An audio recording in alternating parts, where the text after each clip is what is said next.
Welcome to another day on the Journey Chez Chem. Well, today's warm-up is finding the gram formula mass. And the gram formula mass is either AMU or U or gram formula mass or the grams per mole. And what you need to do is take out your periodic chart and add up those atomic mass units and round them to the tens place for the complete formula. So you must make sure that you get the formula written correctly. Otherwise, your addition won't be right. So give it a shot and we'll go over it in a moment.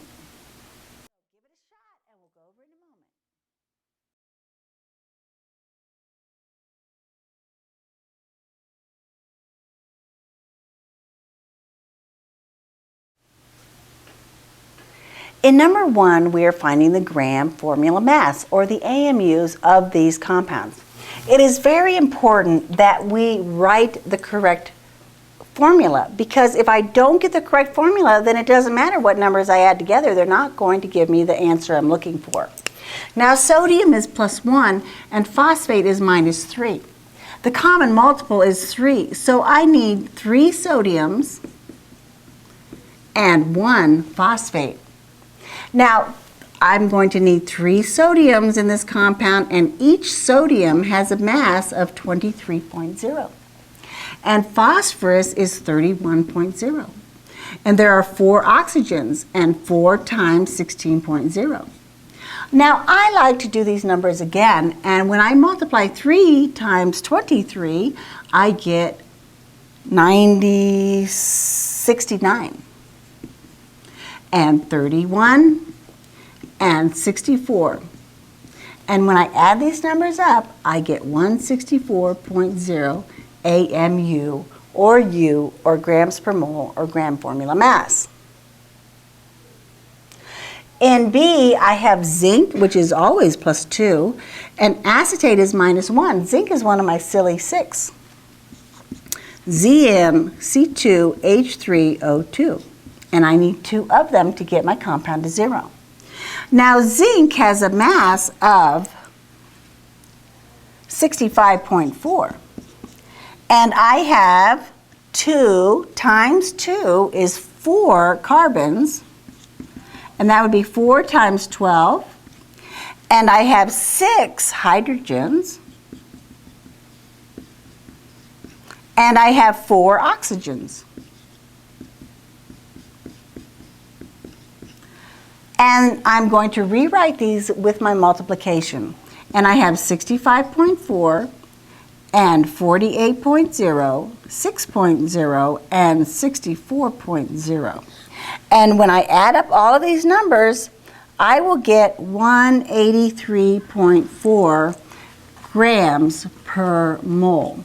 So when I weigh out 183 grams, 0.4 of zinc to acetate, I will have exactly 6.02 times 10 to the 23rd molecules of this zinc acetate. Now, copper here is +2, and nitrate is, or oxalate, excuse me, is -2. Therefore, it is CuC2O4. I look on my periodic chart, and I see that copper is equal to 63.6. And 2 carbons is 2 times 12. And 4 oxygens is 4 times 16. I'm going to write them again after I do my multiplication.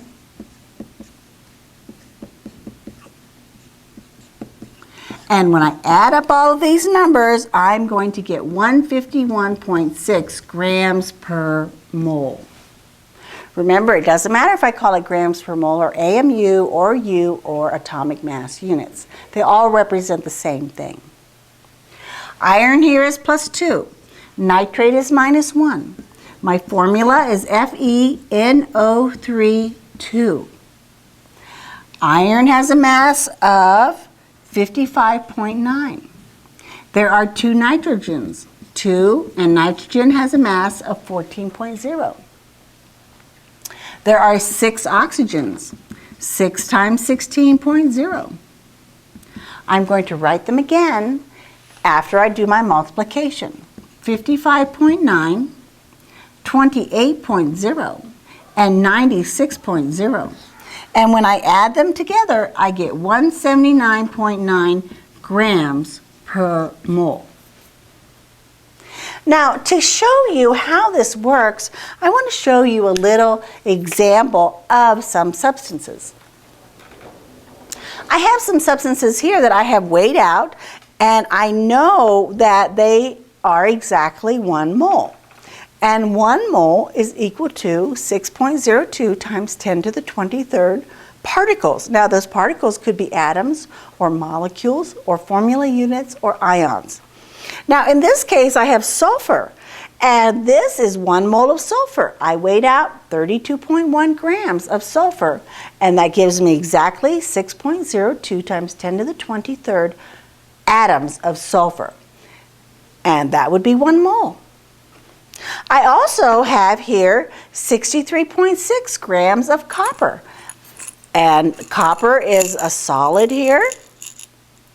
And I see that this is exactly 6.02 times 10 to the 23rd atoms of copper. We call that Avogadro's number. It's a big, big, big number, as we discussed yesterday. And I have 27.0 grams of aluminum. And when I weighed out this much of aluminum, I got exactly 6.02 times 10 to the 23rd atoms of aluminum. And carbon has a mass of 12.0. Now, it's very fine particles. And I could have had diamonds in here. Those would be carbon as well. But I don't think that's in our school budget. So I've just used graphite. And it's black, and it could be quite a mess. But 12.0 grams gives me 1 mole. And 1 mole is exactly 6.02 times 10 to the 23rd atoms of carbon. Avogadro's number. Thank you, Avogadro. Now, it is also true when we have 6.02 times 10 to the 23rd molecules, we have 1 mole of molecules. And here I have a mole of water. And water has 18.0 grams per 1 mole. Therefore, when I have this 18 grams, it's exactly 1 mole of water. And here I have table sugar. And table sugar has a formula of C6, C12, H22O11. And because you can see that it's a very large formula, it's going to have a very heavy mass. And actually, it's 342 grams, gives me 1 mole. And you can see how large that is for table sugar, sucrose. So I hope that helped you visualize, because molecules are so tiny we can't see them. We just have to understand the concept.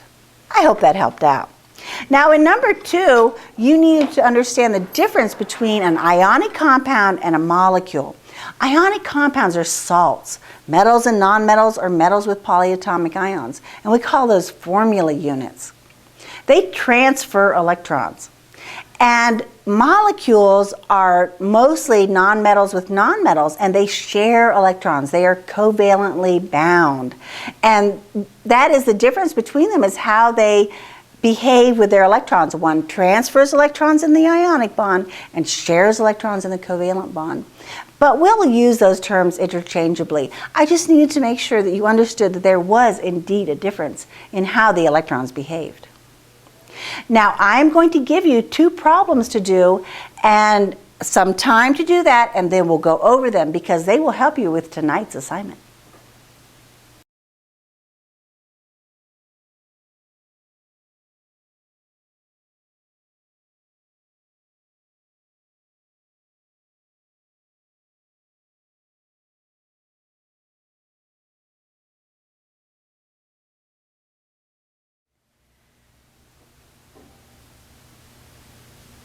In the first problem, we are given 52.3 grams of magnesium nitrate. And of course, we had to change the words to a formula, and hopefully you were able to get the formula written correctly. And now I need to grams, and any number that I start with is over 1. And I need grams to be in the bottom. And by looking at my mole central, I see that I must go to moles first. 1 mole of magnesium nitrate. Now, in order to get the grams of magnesium nitrate in 1 mole, I need to get the gram formula mass. And magnesium has a mass of 24.3. And I have 2 nitrogens, which is 2 times 14.0. And I have 6 oxygens, which is 6 times 16.0. And I'm going to write them again, 24.3 and 28 and 96. And my answer for the AMU is 148.3 grams per 1 mole. And therefore, I will put 148.3 grams is equal to 1 mole of magnesium nitrate. Now, this gets me to mole central. From mole central, I can go to formula units. And I need to cancel my moles of magnesium nitrate. And I'm looking for formula units of magnesium nitrate. And I know that 1 mole is Avogadro's number of particles. And in that way, I can see that my grams of magnesium nitrate will cancel. And my moles of magnesium nitrate will cancel. And I'm left with what I'm looking for, which is the formula units of magnesium nitrate. Now, in my calculator, I start with my original number, and any number in the bottom I divide, and numbers in the top I multiply. 52.3 divided by 148.3 equals times 6.02 times 10 to the 23rd equals. Now, please, you do not put times 10, because in your calculator, as soon as you put exponent, it automatically takes care of that. And your answer should come up to be 2.1230 times 10 to the 23rd. That's how I write it before I round to the correct number of significant digits. And in my original problem, I had 52.3 is 3 significant digits. Therefore, my answer should have 3 significant digits. And they are formula units of magnesium nitrate. So that's how you do that first problem. Now, the second problem is going in the opposite direction.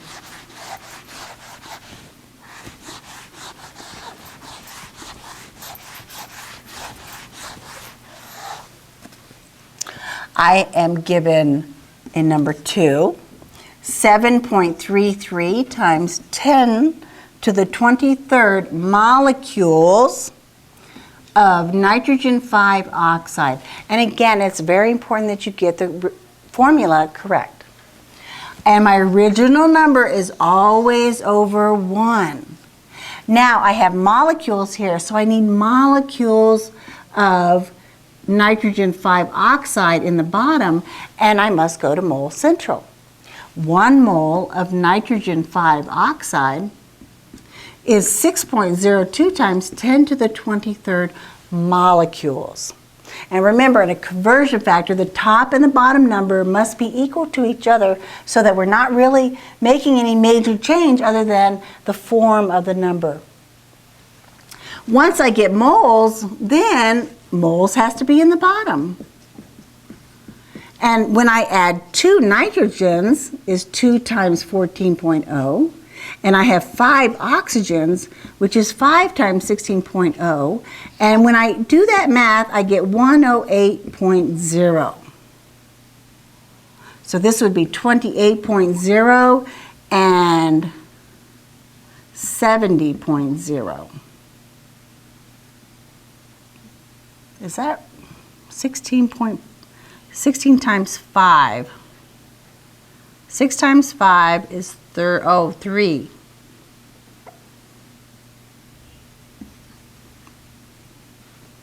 And therefore I get 108 grams per mole. And I have 108.0 grams of nitrogen 5 oxide. Now you can see in this way, my molecules of nitrogen 5 oxide cancel, my moles of nitrogen 5 oxide cancel, and I'm left with the unit that I'm looking for, which is grams of nitrogen 5 oxide. Now I know that it's very redundant to continually write these formulas. However, we're establishing great habits, and those habits, we will find them to be very valuable in the future, because now we're learning to walk, and pretty soon we'll be learning to run. So you just follow through with this process, and when you do the math, you have this number that you started with divided by 6.02 times 10 to the 23rd equals times 108. And what we come up with is 131.5016. I have 3 significant digits to begin with, and therefore my answer is 132 grams of nitrogen 5 oxide. Now on the assignment that you have tonight is that you will have 3 that are like this, 3 that are like our number 1, and 4 that you are only going 1 step to moles. You'll practice that. We'll go over that tomorrow, and then I will give you one that you will have to do and turn in for a grade. Well, I'm hoping that you're starting to understand those moles.